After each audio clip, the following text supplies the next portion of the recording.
ಅವರಿಬ್ಬರದ್ದು ಸುಮಾರು 5-6 ವರ್ಷಗಳ ಪ್ರೀತಿ.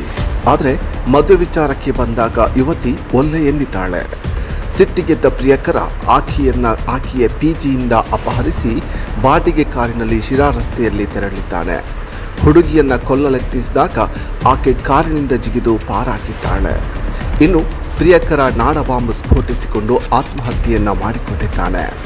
ಆದರೆ ಪ್ರೇಮಿಗಳಿಬ್ಬರ ಜಗಳದಲ್ಲಿ ಬಡ ಚಾಲಕನೊಬ್ಬ ಕಂಗಾಲಾಗಿದ್ದಾನೆ. ಏನಿದು ಸ್ಟೋರಿ?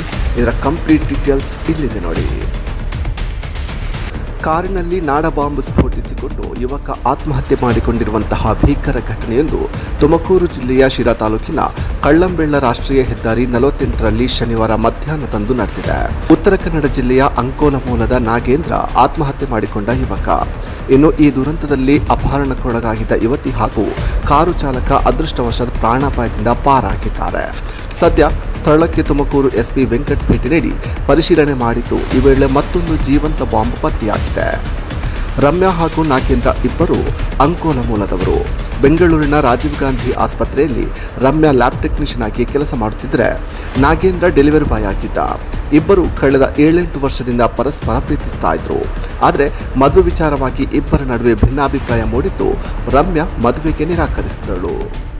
ಇದರಿಂದ ಕೋಪಗೊಂಡಿದ್ದ ನಾಗೇಂದ್ರ ತಾನೇ ಒಂದು ಬಾಡಿಗೆ ಕಾರನ್ನು ಬುಕ್ ಮಾಡಿಕೊಂಡು ರಮ್ಯಾ ತಂಗಿದ್ದ ಬೆಂಗಳೂರಿನ ಪಿಜಿ ಬಳಿ ತೆರಳಿ ಆಕೆಯನ್ನ ಬಲವಂತವಾಗಿ ಅಪಹರಿಸಿದ್ದ.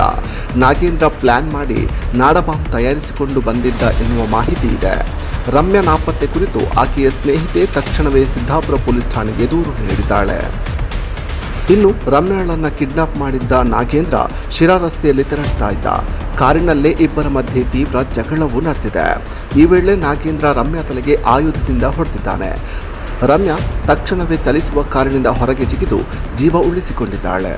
ಯುವತಿ ಕಾರಿನಿಂದ ಇಳಿದಾಗ ಚಾಲಕ ಆಕೆಯ ಸಹಾಯಕ್ಕೆ ತೆರಳಿದ್ದಾನೆ. ಇದೇ ಸಮಯವನ್ನು ಬಳಸಿಕೊಂಡ ನಾಗೇಂದ್ರ ಕಾರಿನ ಎಲ್ಲ ಡೋರ್ಗಳನ್ನು ಒಳಗಿನಿಂದ ಲಾಕ್ ಮಾಡಿಕೊಂಡು ತಾನು ತಂದಿದ್ದ ನಾಡಬಾಂಬನ್ನು ಸ್ಫೋಟಿಸಿಕೊಂಡಿದ್ದಾನೆ. ಸ್ಫೋಟದ ತೀವ್ರತೆಗೆ ಕಾರು ಸಂಪೂರ್ಣವಾಗಿ ಸುಟ್ಟು ಕರಕಲಾಗಿದೆ. ನಾಗೇಂದ್ರ ಕಾರಿನೊಳಗೆ ಸಜೀವ ದಹನವಾಗಿದ್ದಾನೆ.